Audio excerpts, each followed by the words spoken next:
بسم اللہ الرحمن الرحیم۔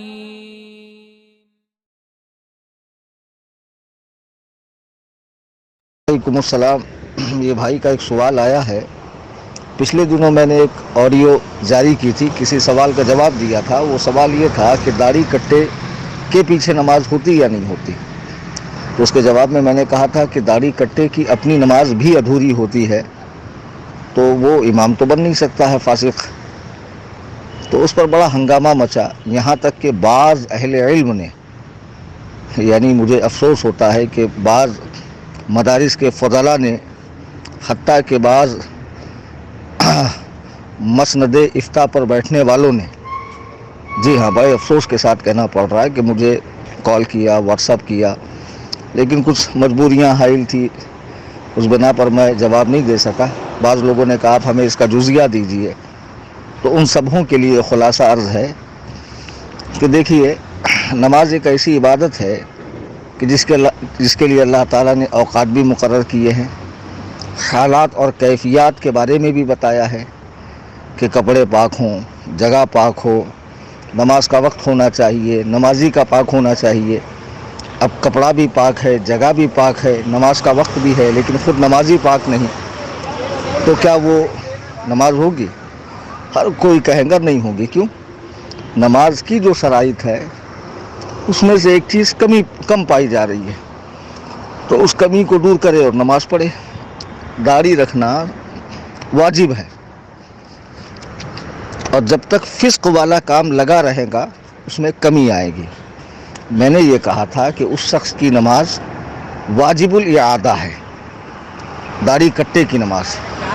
تو آپ کو چاہیے تھا کہ مرکز اہل سنت بریلی شریف رجوع کرتے، اور بھی محترم شخصیات ہیں، حضور محدث کبیر ہے، بمبئی کی سرزمین پہ مفتی محمود اختر صاحب قبلہ ہیں، ہے نا، اور بھی بڑے بڑے مدارس ہیں اہل سنت و جماعت، بریلوی مکتبہ فکر کے، جو حنفی مذہب و مسلک کے مطابق فتاوے دیتے ہیں فقہ حنفی کی کتابوں سے، تو ان سے آپ رجوع کرتے۔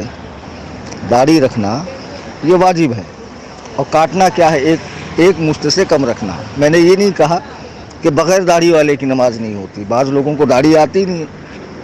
اب بچہ بالغ ہوتا ہے 12 سال کی عمر میں، بہت ہو گیا 15 سال کی عمر میں، نماز فرض ہو گئی۔ اب بعض کو 21 میں 22 میں داڑھی آتی ہے۔ یہاں مسئلہ ہے داڑھی کٹے کی نماز کا، یعنی جس کو داڑھی آ گئی لیکن وہ ایک مشت سے پوری چھیل لیتا ہے یا ایک مشت سے کم رکھتا ہے، تو وہ فاسق ہے۔ اب ایسے شخص وہ فسق کو لے کر نماز پڑھ رہا ہے تو نماز میں کمی رہ گئی۔ اب ہونا نہیں ہونا یہ تو اللہ تعالیٰ کے دست قدرت کی بات ہے، اس کے کرم پر منحصر ہے۔ وہ چاہے تو جو پورے اہتمام سے نماز پڑھ رہا ہے اس کی بھی قبول نہ کرے، جس نے بظاہر کوئی کمی نہیں چھوڑی، شریعت مطہرہ کے تمام آداب کو ملحوظ رکھا، تمام شرائط کو ملحوظ رکھا، تمام سنن و مستحبات، فرائض و واجبات پر عمل کیا، اس کے باوجود اللہ چاہے نہ قبول کرے، یہ تو اس کے کرم کی بات ہے۔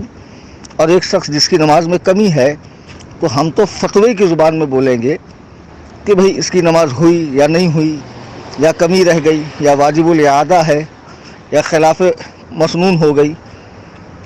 اب اللہ چاہے تو اس کی قبول فرما لے، یہ الگ مسئلہ ہے۔ داڑھی کاٹنا، ایک مشت سے کم رکھنا، یہ فسق ہے۔ آئی سمجھ میں بات؟ داڑھی کا رکھنا واجب ہے، اور ایک مشت سے کم کاٹنا، ایک مشت سے کم رکھنا، یہ جو ہے یہ فسق ہے۔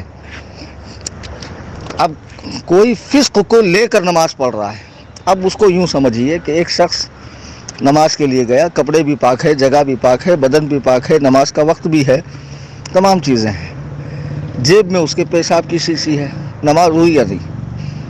تو وہ ناپاکی کو لے کر نماز پڑھ رہا ہے، نماز نہیں ہوئی، نماز کو دہرانی پڑے گی، دہرانا ہوگا۔ تو پہلے وہ اس چیز کو اپنے سے دور کرے۔ تو میں نے بس یہی کہا تھا کہ اس کی نماز میں کمی آ گئی، نماز کو دہرانا پڑے گا۔ تو اب اس کے بارے میں فقہا نے فرمایا کہ جب وہ داڑھی رکھے، اب مثلا آج ارادہ کر لیا کہ میں اب مسنون داڑھی رکھوں گا، اب یہاں سے داڑھی بڑھا رہا ہے، تو جتنی نمازیں اس حالت میں پڑی تھی، داڑھی کٹے پن کی حالت میں، داڑھی نہ آنے کی حالت میں نہیں. جب داڑھی آئی تھی، کاٹا تھا، ایک مشت سے کم رکھا تھا، اس حالت میں جو نمازیں پڑھی ہے اس کا اعادہ کرے، اسے لوٹائے. آئی سمجھ میں بات؟ سرے سے نہیں ہوگی ایسا نہیں ہے، فرض ادا ہو جائے گا، واجب اس کے ذمہ باقی رہیں گا. اب اس کا جزیہ دیکھنا ہے تو آپ مشہور کتابیں ہیں، بہار شریعت دیکھ لیں، اور جو فقہ سے شغف رکھتے ہیں، تعلق رکھتے ہیں، پھر وہ شامی دیکھ لیں، عالمگیری دیکھ لیں، یا پھر جن حضرات کی کتاب تک رسائی نہیں ہے یا وہ دستی کتاب نہیں پڑھتے، ہارڈ کاپی نہیں پڑھتے ہیں، سافٹ کاپی پڑھتے ہیں، وہ آج کل انٹرنیٹ پہ ساری کتابیں مل جاتی ہے، تو وہاں سے ڈاؤن لوڈ کر لے انٹرنیٹ سے اور پھر وہاں پڑھے. اور وہ پڑھنا بھی نہ آتا ہو تو جو بڑے علماء ہیں ان سے رجوع کریں.